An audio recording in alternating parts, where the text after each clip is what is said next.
Shalom, selamat pagi jemaat yang terkasih di dalam Kristus Yesus. Kembali bersama dalam renungan pagi GKI Palembang. Dan pada saat hari ini renungan kita terambil dari Mazmur pasal yang ke-26 ayat yang pertama sampai yang ke-12. Tetapi sebelum kita membaca dan merenungkannya, mari kita bersatu di dalam doa. Allah Bapa di surga, kami bersyukur, berterima kasih di mana di tengah keadaan yang saat ini sedang sulit, tapi kami masih punya keyakinan yang teguh bahwa kami mempunyai Allah yang terus ada bagi kami. Kami mempunyai Tuhan yang setia bagi kami. Dan bagaimanapun itu, kami juga harus tetap setia kepada Tuhan dan mengandalkan Engkau dalam setiap hari-hari kami. Sebentar Tuhan, kami setiap anak-anak-Mu sebelum melakukan aktivitas kami masing-masing. Terlebih dahulu kami akan mendengarkan dan merenungkan firman-Mu. Biarlah melalui kebenaran firman Tuhan ini boleh terus menguatkan kami, meyakinkan kami bahwa Tuhan boleh turut serta dalam setiap kehidupan kami pada hari ini. Terpujilah nama Bapa di surga, di dalam Kristus Yesus kami berdoa dan bersyukur. Amin. Renungan kita terambil dalam Mazmur pasal yang ke-26 ayat yang pertama sampai yang ke-12. Saya akan membacakannya. Demikian firman Tuhan.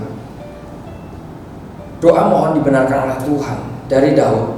Berilah keadilan kepadaku ya Tuhan, sebab aku telah hidup dalam ketulusan. Kepada Tuhan aku percaya dengan tidak ragu-ragu. Ujilah aku ya Tuhan dan cobalah aku. Selidikilah batinku dan hatiku, sebab mataku tertuju pada kasih setiamu, dan aku hidup dalam kebenaran-Mu. Aku tidak duduk dengan menipu, dan dengan orang munafik aku tidak bergaul. Aku benci kepada perkumpulan orang yang berbuat jahat, dan dengan orang fasik aku tidak duduk. Aku membasuh tanganku, tanda tak bersalah, lalu berjalan mengelilingi mezbah-Mu ya Tuhan, sambil memperdengarkan nyanyian syukur dengan nyaring dan menceritakan segala perbuatan-Mu yang ajaib. Tuhan, aku cinta pada rumah kediaman-Mu dan pada tempat kemuliaan-Mu bersemayam. Janganlah mencabut nyawaku bersama-sama orang berdosa, atau hidupku bersama-sama orang penumpah darah, yang pada tangannya melekat perbuatan mesum, dan yang tangan kanannya menerima suapan. Tetapi aku ini hidup dalam ketulusan. Bebaskanlah aku dan kasihanilah aku. Kakiku berdiri di tanah yang rata. Aku memuji Tuhan dalam jemaah. Saudara, jika kita melihat sepintas, membaca sepintas tentang Mazmur pasal 26 ini, mungkin kita akan sedikit merasa bingung. Apalagi jika kita itu adalah tipikal orang yang judgmental atau suka menghakimi. Tentunya kita dengan mudah itu dapat menyimpulkan dua hal dari seorang Daud pada pagi hari ini. Yang pertama, Daud itu seperti seseorang yang narsistik, yaitu memiliki keinginan berlebih untuk diperhatikan atau disukai. Karena dia seperti membanggakan kualitas-kualitas unggul dalam dirinya sendiri. Membanggakan dirinya sendiri, saudara. Ia mengaku telah hidup dalam ketulusan. Jika kita baca ayat yang pertama dan ayat yang ke-11. Lalu dia juga memiliki iman yang kokoh pada ayat yang pertama. Hidup dalam kebenaran Tuhan dalam ayat yang ketiga. Menjaga pergaulan dalam ayat yang keempat dan yang kelima. Beribadah kepada Tuhan ayat yang ke-6 sampai yang ke-7. Dan mencintai rumah Tuhan pada ayat yang ke-8. Orang yang judgmental itu lebih mudah mencurigai jenis orang seperti Daud yang terlalu berani mengakui kesalehan hidup yang telah ia jalani. Hal yang kedua dapat menyimpulkan bahwa jika bercermin pada prinsip anugerah, siapa yang berani bersikap seperti Daud yang memandang betapa saleh dirinya, sehingga ia beranggapan bahwa sudah sepantasnya Tuhan memberikan keadilan baginya di dalam ayat yang pertama tadi. Lalu seolah-olah dia sudah mendapat izin hidup dari Tuhan pada ayat yang ke-9, serta kebebasan dan belas kasihan Tuhan. Seolah-olah anugerah itu dapat dibeli dengan kesalahannya. Wah, Tetapi saudara, jika kita melihat dari sisi yang lain, sebenarnya Daud itu bukan orang yang narsistik, bukan orang yang mau diidolakan, bukan orang yang mau dinomorsatukan, tetapi dia sesungguhnya adalah orang yang otentik, atau orang yang apa adanya, yang blak-blakan katanya. Kita memang harus waspada, karena banyak orang yang menganggap anugerah Allah itu sebagai penghargaan atas jasa seseorang. Mazmur ini kemungkinan besar ditulis oleh Daud pada saat Absalom, anak kandungnya sendiri, itu mengadakan pemberontakan terhadap pemerintahan Daud yang saleh.